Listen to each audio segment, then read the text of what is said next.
आपका 3 जुलाई, और 3 जुलाई को जो आपका 4th शिफ्ट में एग्जाम था आपका एसएससी सिलेक्शन फेज 10 का, वो आपका समाप्त हो गया है। तो उम्मीद करते हैं जिन लोगों का भी एग्जाम था अच्छा गया होगा। तो आज के इस वीडियो में दोस्तों जीके जीएस के सभी प्रश्नों को देखेंगे जो कि दोस्तों हमें प्राप्त हो गए हैं।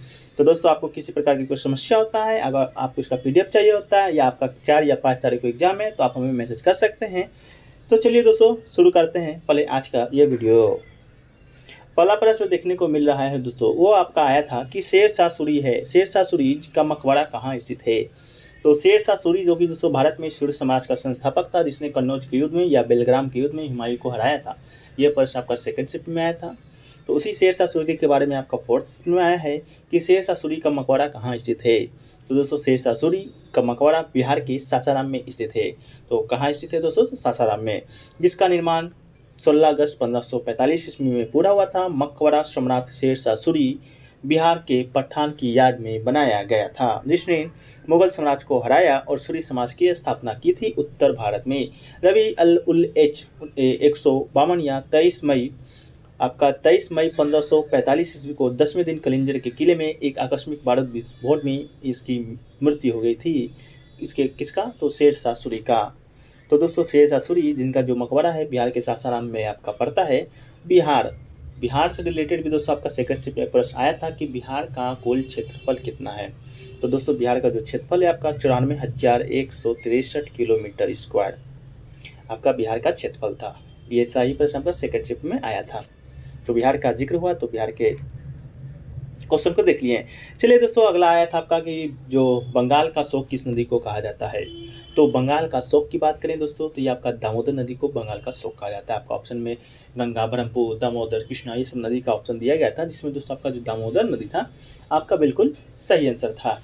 तो बंगाल का शोक दामोदर नदी को, बिहार का शोक अगर पूछे दोस्तों तो कोसी नदी को बिहार का शोक कहा जाता है। बंगाल का शोक दामोदर, बिहार का शोक बंगाल का शोक दामोदर और बिहार का शोक आपका कोसी नदी को। तो इसे आप याद रखिएगा। अगला दोस्तों आया था राणा प्रताप ने कौन सा युद्ध लड़ा था। राणा प्रताप जो कि दोस्तों आपका मेवाड़ का राजा था, आप लोग जानते होंगे, जो कि दोस्तों आपका हल्दी घाटी का युद्ध लड़ा था। कौन सा युद्ध लड़ा था? हल्दी घाटी का युद्ध। किसके साथ लड़ा था? तो दोस्तों आपका अकबर के साथ लड़ा था। तो हल्दी घाटी का युद्ध में महाराणा प्रताप की वीरता और शौर्य के किस्से हर किसी की जुबानी पर है। यह मध्यकालीन इतिहास का सबसे चर्चित युद्ध है, जिसमें मेवाड़ के राणा प्रताप और मान सिंह के नेतृत्व वाली अकबर की विशाल सेना का आमना सामना हुआ था। बता दें कि यह लड़ाई आज के दिन 442 साल पहले कब 1576 ईस्वी में लड़ी गई थी। तो 1576 ईस्वी में आपका हल्दी घाटी का युद्ध लड़ा गया था। किसके बीच लड़ा गया था? तो राणा प्रताप और अकबर के बीच लड़ा गया था। अकबर का सेनापति कौन था? तो आपका मान सिंह था, जो कि दोस्तों राजपूत ही था, और राणा प्रताप भी दोस्तों आपका राजपूत ही थे। तो राजपूत को एक दूसरे से लड़ाने का जो आपका प्रथा चालू हुआ था वो अकबर के शासनकाल से ही आपका चलते आया था। तो चलिए दोस्तों आगे देखते हैं। अगला दोस्तों आपका आया था कि फर्स्ट एलिमेंट जिसे रॉक के नाम से भी जाना जाता है। तो ये क्वेश्चन पूरा नहीं मिल पाया है। अगर आपको क्वेश्चन मालूम होगा तो आप कमेंट सेक्शन में बताइएगा। अगर क्वेश्चन के साथ आपको आंसर भी मालूम होगा तो ये बहुत अच्छी बात है, आप कमेंट सेक्शन में जरूर बताइए। अगला आपका आया था दोस्तों लाइब्रेरी का सही मीनिंग लिखने का आया था। तो लाइब्रेरी का जो सही मीनिंग था वो आपका क्या था? तो LIBARY, ये दोस्तों आपका लाइब्रेरी का सही मीनिंग होता है। अगला दोस्तों आपका आया था राज्यपाल की नियुक्ति कौन करता है। तो नियुक्ति से रिलेटेड प्रश्न तो हर शीट में आपका पूछे जा रहे हैं। पहला आया था अटॉर्नी जनरल की नियुक्ति कौन करता है, महाधिवक्ता की नियुक्ति कौन करता है। अभी किस प्रश्न में आया था राज्यपाल की नियुक्ति कौन करता है। तो राज्यपाल जो कि दोस्तों आपका राज्य में चलाने का अधिकारी होता है। केंद्र की ओर से आपका भेजा जाते हैं राज्यपाल। राज्यों में राज्यपाल और केंद्र में राष्ट्रपति का जो आपका ओहदा होता है वो आपका समान होता है। तो राज्यपाल की अधीनस्थ किसी प्राधिकारी को विधि द्वारा कृत प्रदान करने से संसद या राज्य के विधानमंडल निवारित नहीं करेगी। अनुच्छेद 155 आपका राज्यपाल की नियुक्ति से संबंधित है। राज्य के राज्यपाल को राष्ट्रपति अपने हस्ताक्षर और मुद्रा सहित अधिपत्य द्वारा नियुक्त करता है और राज्यपाल राष्ट्रपति के पश्चात पर्यंत धारण करेगा। तो अनुच्छेद 155 के तहत राज्यपाल की नियुक्ति होती है और आपका राष्ट्रपति के द्वारा किया जाता है। तो दोस्तों आपका राष्ट्रपति आपका बिल्कुल राइट आंसर होगा। बात करें दोस्तों भारत के नए राष्ट्रपति बनाए गए हैं आपका द्रौपदी मुर्मू जी। तो दोस्तों इसे भी आप याद रखिएगा। अगला दोस्तों आपका पूछा गया था कि 2011 की जनगणना के अनुसार सबसे ज़्यादा साक्षरता दर किस राज्य का है। तो दोस्तों साक्षरता दर की बात करें तो सबसे ज़्यादा जो आपका है वो दोस्तों भारत के केरल राज्य की जो साक्षरता दर है आपका वो सबसे ज़्यादा है। तो कितना है, तो 94% है आपका केरल का साक्षरता दर, जो कि दोस्तों बिहार नहीं, आपका पूरे भारत में सबसे ज़्यादा है। तो ज़्यादा तो यहाँ है, लेकिन कम कहाँ पर, ये भी प्रश्न तो आ सकता है अगली लिस्ट में। तो कम दोस्तों आपका सबसे कम बिहार में आपका पड़ता है। केरल में पुरुष का साक्षरता दर आपका 96.11 है, और जबकि महिलाओं का आपका 92.07 है। ओवरऑल आपका 94% आपका साक्षरता दर के साथ टॉप पर 2011 की जनगणना के अनुसार आपका बना हुआ है। 2001 की जनगणना के बाद राज्यों में वृद्धि 3.14% अंक की एक दशक की वृद्धि दर्ज हुई है। तो दोस्तों ये तो हुआ आपका केरल का, जो कि सबसे ज़्यादा था। अब बात करें भारत का साक्षरता दर कितना है, तो दोस्तों आपका 74.04% आपका भारत का साक्षरता दर है। अगला पूछा था दोस्तों आपका कि मीराबाई चानू ने कौन सा पदक जीता था। तो मीराबाई चानू ने कौन सा पदक नहीं जीता था, किस महीने में पदक जीता था। जो ओलंपिक में आपका पदक जीती है मीराबाई चानू, वो दोस्तों कौन से ओलंपिक में जीती थी, ये आपका पोस्ट पूछा गया था।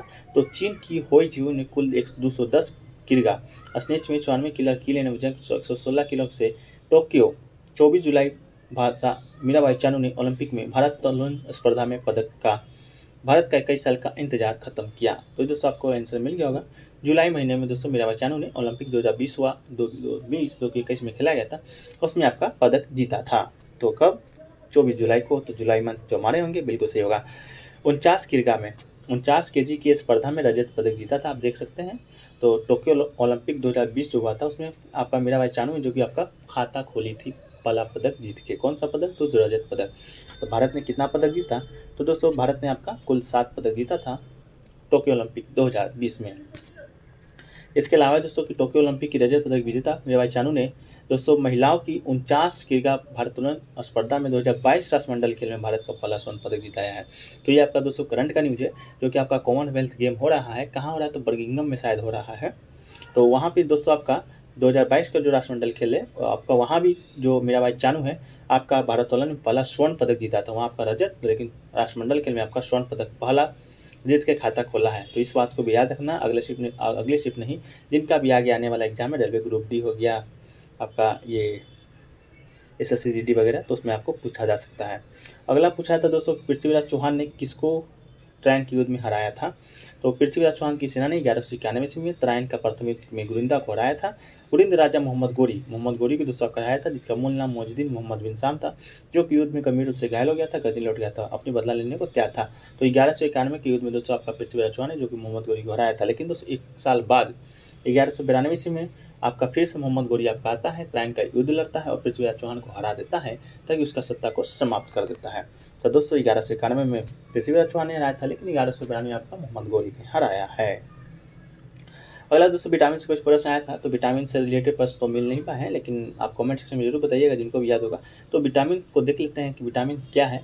तो विटामिन या जीवन सत्व भोजन के अवयव है, जिनकी सभी जीवों को अल्प मात्रा में आवश्यकता होती है। रासायनिक रूप से कार्बनिक यौगिक है, उस यौगिक को विटामिन कहा जाता है जो शरीर द्वारा पर्याप्त मात्रा में उत्पन्न नहीं किया जा सकता है, बल्कि भोजन के रूप में लेना आवश्यक है। तो दोस्तों इतना ही प्रश्न आज के 4th शिफ्ट में पूछे गए थे, जो कि दोस्तों 100% रियल और टेक्निक प्रश्न है। तो इस चैनल पे दोस्तों आपको इसी तरह के रियल और टेक्निक प्रश्नों का एनालिसिस मिलेगा किसी भी एग्जाम का। तो चैनल को सब्सक्राइब कर लीजिए तथा नोटिफिकेशन बेल को ऑन कर लीजिएगा। तो वीडियो अच्छा लगा तो वीडियो को लाइक कीजिएगा, शेयर कीजिएगा, कैसा लगा कॉमेंट सेक्शन में बताइएगा, और दोस्तों में अधिक से अधिक शेयर कीजिएगा। चलिए दोस्तों मिलते हैं नेक्स्ट वीडियो में, जब तक के लिए जय हिंद, जय भारत।